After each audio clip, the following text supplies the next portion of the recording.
What's up, boxing fans? I'm doing a post-fight analysis about Nonito, the Filipino Flash Donaire.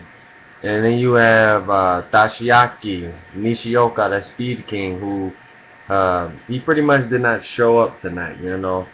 Uh, I mean, he did a good job after, I don't know, after the sixth round when he got knocked down. That's when he started doing better, but it was pretty much a shutout. I mean, Nonito's dominating these guys, and it's pretty much just with his speed and his agility and that flash step when he steps from one side, steps to another, and his left uppercut is dangerous. I told you guys in the first analysis that his left uppercut and then that overhand is beautiful. Like he throws that like no other.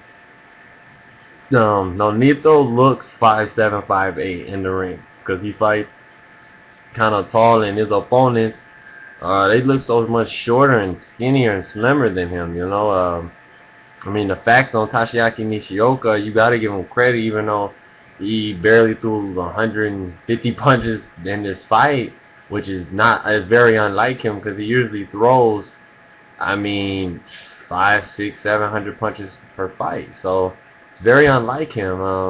But he had been on a long layoff with no excuses. But it's 377 days. You know, he had only been KO'd once in his second bout back in 1995, which was impressive. And he has impressive wins over, the Rafael Marquez, Ivan Hernandez, and Yanni Gonzalez, who were all champions at that time, or either fighting for the championship belt. I mean, he hasn't lost since March 2004, which is crazy. 8 rounds. He turned pro back in 1994. I was a little kid back then, so that lets you know his age. It tells his age and everything. But I mean, it is what it is. I see that Nonito dominated.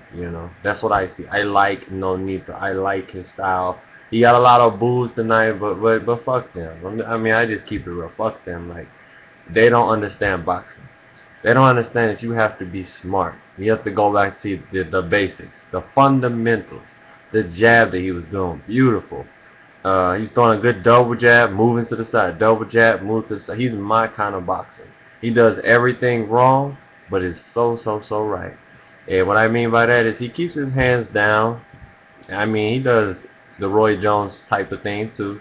And then he will put his hands back up and try to counter and throw a left foot. That's why Nishioka was keeping that right glove, right above his temple. He didn't want to get hit in his temple with that left, but he didn't have to worry about that because when he got knocked down in that sixth round with that tremendous left uppercut, I mean, it was dangerous. Like, he popped his head up, something serious.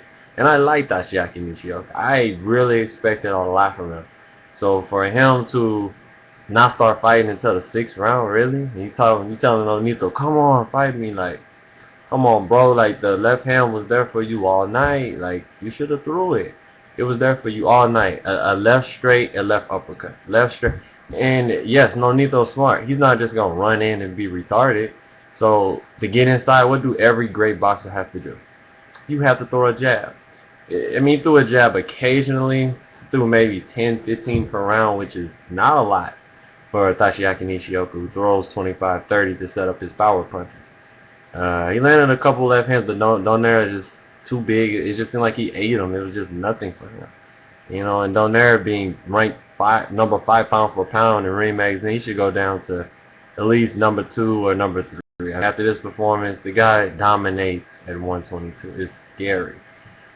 He's knocked down at least, I think, 6 or 7 of his opponents his last 8 fights, something like that. It's amazing. The guy hasn't lost in 11 years. 11. 11 years, guys. Like, come on, that's crazy. Like, we're current world titleist. I mean, he's 8-0 with 5 knockouts. World title fights, 8-0, 5 knockouts. So, I mean, you guys tell me what you think about him. I think Nonito's legit. I don't think he's a fake. I don't think he's a phony. He puts in the work. I watch all of his videos on FILIPINOnews.com. They have a great site on YouTube that you can watch. The conditioning, the strength training, the ladder training with your footwork. Nonito has impeccable footwork. If you guys notice, real boxing, you know footwork is essential. It's a big part of boxing.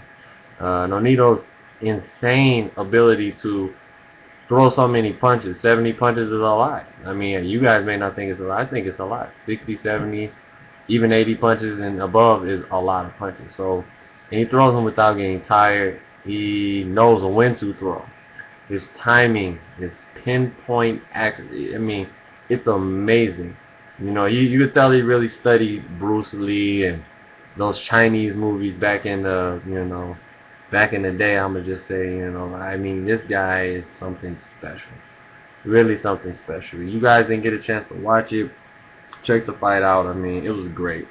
A lot of people didn't like it because it was really slow. Of course, Toshiaki being in the shell, they thought it was going to be like the Omar Narvaez fight where you just keep your hands up the whole night, throw 1-2. It's not like that. I mean, I felt that Toshiaki was going to throw when he got ready to, and that's when he did the last, 3 rounds until the 9th round where he got knocked out. It really was a bad stoppage in my eyes. The Warrior mentality, having lost in 8 years, that Japanese warrior, he shouldn't have stopped it that early. Um, but referees do what they gotta do. Nonito, they landed 1 punch before the stoppage. I think it was like that left uppercut again. Because when you're in the southpaw stance, like that, you got your left glove right here. What's open? What's open? Boom, chin. So when your chin's exposed like that, best thing you should do, step, pivot in with your left foot, and an orthodox stance, and you throw, left uppercuts right down the center, and that's what Nonito was doing. He's shooting them from his waist. It was amazing. I was impressed with Nonito. He really knows angles. He knows boxing. You can tell he is a student of the game.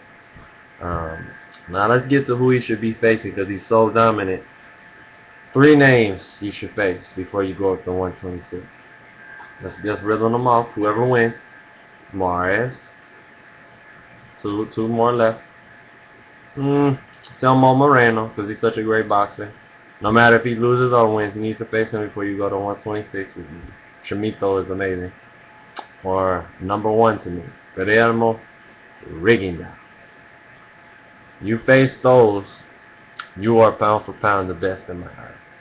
And then you go up to 126 and you handle those featherweights. Go up to 130, which I know you can because you walk around at 140, 141, 42, Nonito. You'll be able to eat more. You won't be so irritable. You're about 5'7". They say 5'6". I give you 5'7". And 5'7", 130, that's a good weight class, I believe, for a 5'7" fighter. He should get up there by sometime later next year. Fight about 2 or 3 fights next year coming up. Get 122 done. Go to 126. Just get a fight there. Get a belt. You don't necessarily have to crazy dominate the division. Or face 2 guys and then go up to 130. And I think 130 would be his weight class. Either that or before he retires, 135. He's going to be a legend. He's going to be something that you guys can tell, your grandkids, and grandkids can tell their kids about. I mean, the Filipino flash is here to stay. He's very dominant, very, very good. He reminds me of Roy. He has great boxing skills, and I just love watching him fight every time I watch him fight. So you guys tell me what you think about the great performances tonight. Jose Benavidez won, even though in the last round he looked like he was finna get knocked out. That's one of my favorite boxers right now. Jose Benavidez Jr. That guy is amazing. And I cannot wait to see him fight again as well. He will be on, I believe, more undercards to come. So who do you think Nonito should face? Should he move up? Should he stay at 122, dominate, get about 2 or 3 more fights in? Put the names in the comment section below. And what do you think about Toshiaki Speed King Nishioka? So yeah, just let me know what you think. Great night of boxing overall. I cannot complain. You got the fight of the year, and then you got the Filipino Japanese guy. Because if you guys did not know, Nonito Donaire's grandfather was Japanese. So I mean, I can just tell. I know facial features. It's not very, very hard. And Toshiaki Nishioka. The Japanese boxer from Japan, from the Tekken Gym. They produce a whole lot of champions. It looks like his undefeated streak has came to an end. So where do you think his future gonna go? And You know, just put it. Let me know in the comment section below. Peace.